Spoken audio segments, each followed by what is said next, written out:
All right, what is best used for in-classroom training?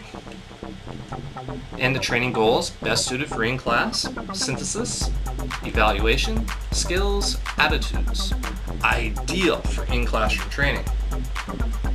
Now, we're looking at, for synthesis, our learning objectives are construct, develop, formulate, argue, assess, judge and defend for evaluation, skills, perform, grasp and handle, and attitudes, appreciate, accept, and change. These types of objectives are not best suited for online. For example, it's hard to have an argument online. It's hard to judge or defend something online. It's best used in a formal classroom environment. Now, am I ruling this out that it can never be done? No. Am I putting it into a position where the previous set of learning objectives were easier to implement as e-learning? Yes, that is why this division. And our teaching methods. We're looking at a lecture, provide examples, demonstration, lab work, group discussion, communication, group debate, and group critique. In order to get a group dynamic, you usually need to be face-to-face.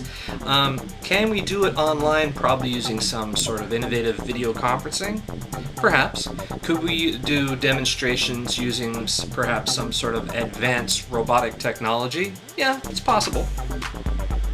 And we're looking at, let me see, group activity, team building. And these are the reasons why it makes it a bit more challenging. Not impossible, just more challenging. And we're looking at the resources needed for in-classroom training or a group seminar. The reason why I mention group seminar is when you're trying to cause or provide a change in emotion or an attitude, you usually need to have people involved in group activities, feeling as if they're participating or taking part and can grab some ownership to what you're trying to tell them and make that connection. It's hard to make that connection online. So who are the resources? You're going to need a standard learning specialist. You're going to need buy-in from the senior staff and buy-in from the management when you're trying to change an attitude, because if the attitudes are not consistent across the board, if senior staff says one thing and management does not agree with senior staff, it does not trickle down well to the employees. The employees are not going to get any benefit from the training. And if we're doing larger group seminars, we're looking at an event coordinator.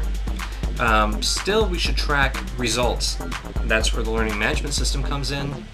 And we need a subject matter expert to do the presentation, no matter what section we're doing. Evaluation methods.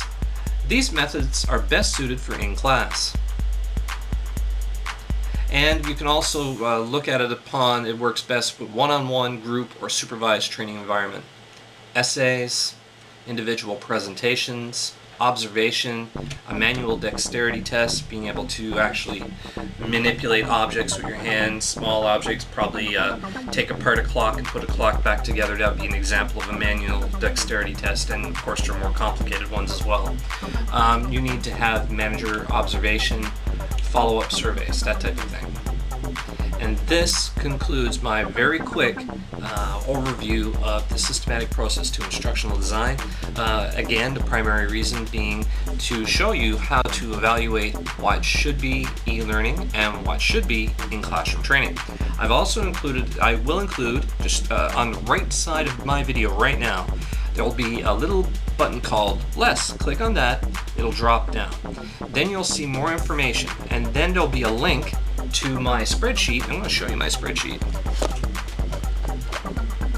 right here. And it's a detailed breakdown of everything I discussed today in a Microsoft Excel format, so it'll be useful to you. All right, thanks for watching, and over and out. Okay.